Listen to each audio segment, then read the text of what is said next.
Talaga siya, enough siya for us. So, ito yung mga sineparate ni Papa ng mga fish is ito yung iihawin namin every night. And then, ito yung pagkain ni Ashi. Ayan, malamig na pala to. Naglalaro muna sila habang kami nagluluto. Pero tingnan nyo yung ginawa niya dito sa table. Dito sa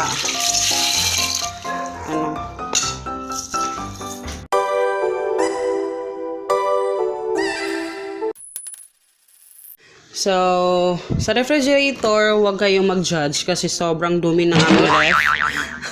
Lilinisin namin yan today kung matapos namin magluto. So, eto si Papa yung naglagay nitong mga isda. So, eto kalaki yung ziplock bag. Hindi naman siya ganun kalaki. Medium lang talaga siya. Enough siya for us. So, eto yung mga sineparate ni Papa ng mga fish. Is ito yung iihawin namin every night. At yung iba naman is pang fried.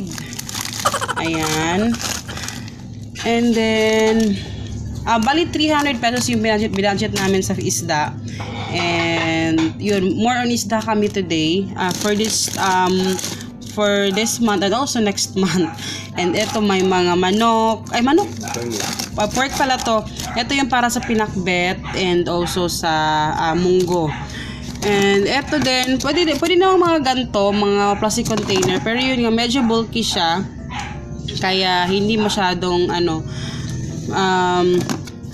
okay lang to sa mga maliliitan lang na medyo maliliit to ng mga plastic container. Pero usually, mga ziplock bag mas okay talaga.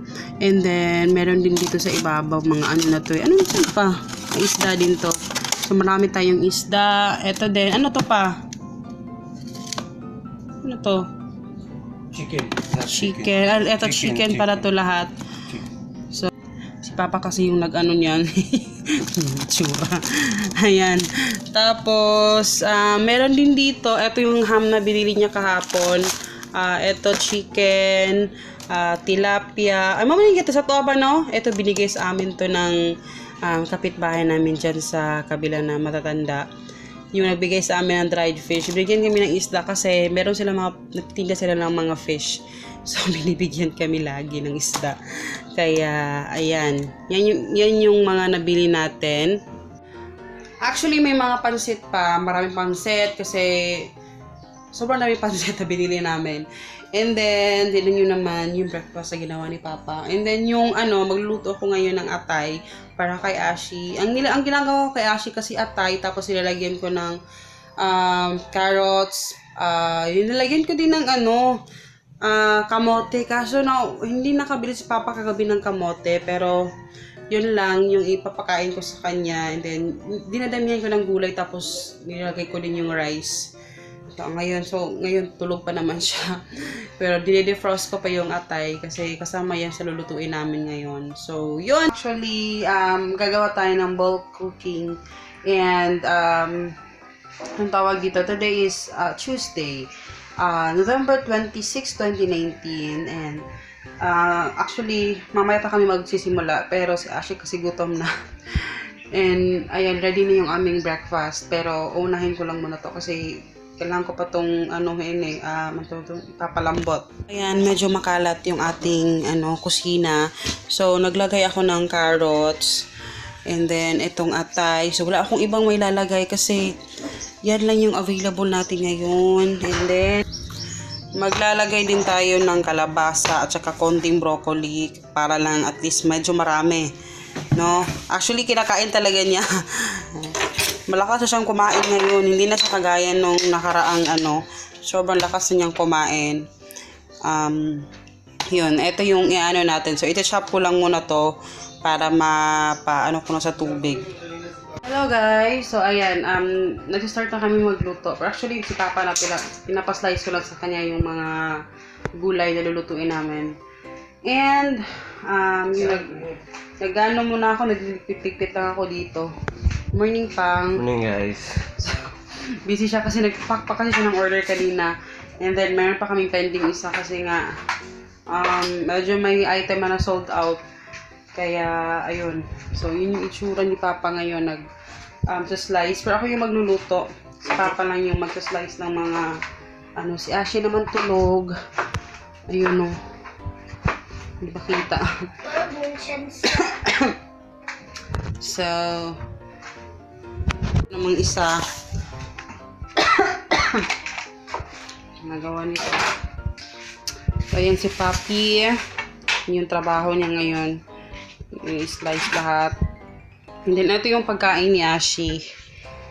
Ayan, malamig na pala to. Yung iba dito, nilagay ko dito atay.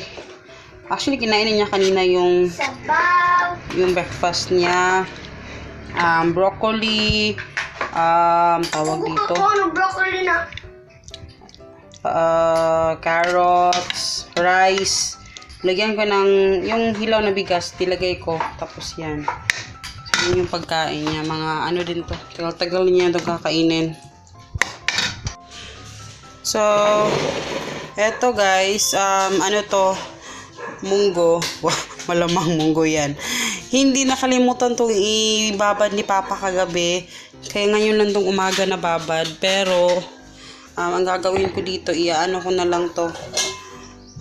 Actually, kanina pa namang umaga yan. Mga maaga-aga pa. Na ni Papa din yan. So, dami ko pang hugasan ko pa yan. Pero, unahin ko lang muna to para maalis na. So, lagay natin dito sa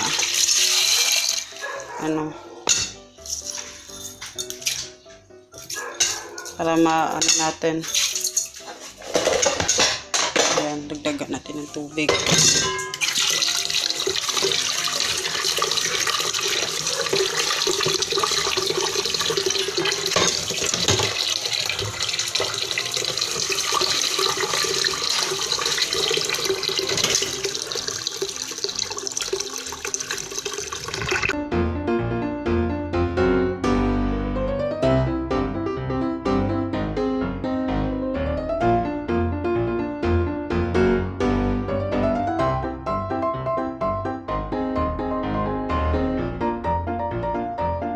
So, eto guys, hinalo ko yung puti at saka yung red. Meron din yung isa. So, eto yung magsasaing ako ngayon kasi iba fried rice namin. Maglagay tayo ng bigas kasi para na to. Actually, sa water hindi ako nagka-cup. Kamay lang yung ginagamit ko. Kaya okay lang hindi ma-exact cup talaga. Kamay lang talaga yung ginagamit ko.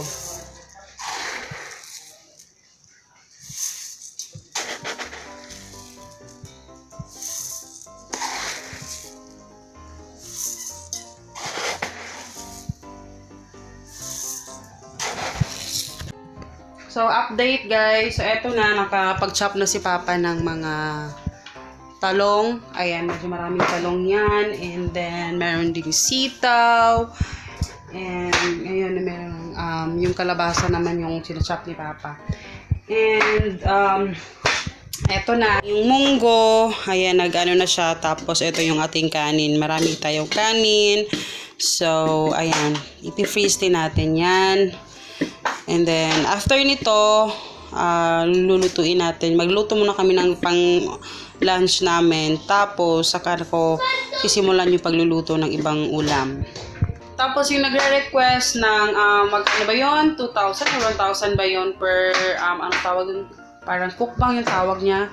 Pero sa akin kasi, hindi ko alam ano yung cookbang. Pero ang lagi kong ginagawa, ever since naman, dun sa pangit pa na bahay, is yung bowl cooking. So, yun yung talaga yung ginagawa ko. And as you all know, kagaya yung sinabi ko nun sa aking haul ng last video, is nag-a-adjust kami sa aming routine or sa aming schedule sa pamimili ng mga groceries. But, ganun pa rin yung aming budget sa aming pang-grocery, tapos yung allowance, ganun pa din, pero may changes lang ng konti. So, nag-a-adjust pa kami doon. And, nung nag-grocery ako, nasa mga 2,700 yung na-budget ko sa pamimili. Sa grocery, sa bigas, lahat na yon. So, until 15. So, let's see kung yung bigas aabot ng hanggang 15, pero yung ulam namin, pang hanggang 15 talaga yun ng December. So, hindi ko na sinali yung 20 to 25 kasi syempre, papunta Pasko na yon. So, malamang may mga madadagdag doon ng mga grocery, kaya hindi ko na sinali, okay? So, naglalaro muna sila habang kami nagluluto. Pero tingnan nyo yung ginawa niya dito sa table. It's my car. Kasi hindi ko alam. Doon yung sila nakatira sa ilalim. Yung mga unan lahat, pati yung mga bata ito.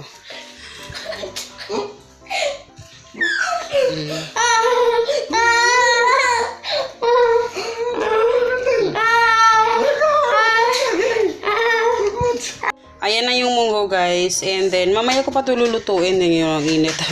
Mamaya ko na yan lulutuin kasi doon sa malaking kaldero ko pa rin siya lulutuin lahat. Halos lahat. Kasi lalagyan ko pa ito ng gulay eh. Ayan. Tapos eto na yung langaw. Yung mga ilalagay natin mamaya.